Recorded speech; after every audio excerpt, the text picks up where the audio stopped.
Praise the lord.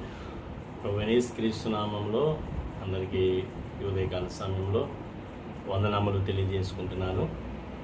మరి ఉదయకాల సమయం కొరకు ఏర్పాటు చేయబడినటువంటి వాక్యాన్ని మనం ధ్యానం చేసుకుందాము.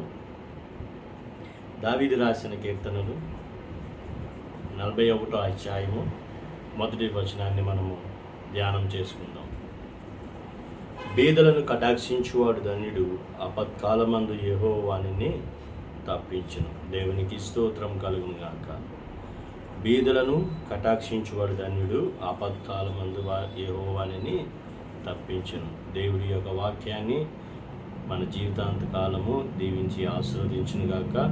మరి ఈ వాక్యానుసారంగా మనం జీవించాలి.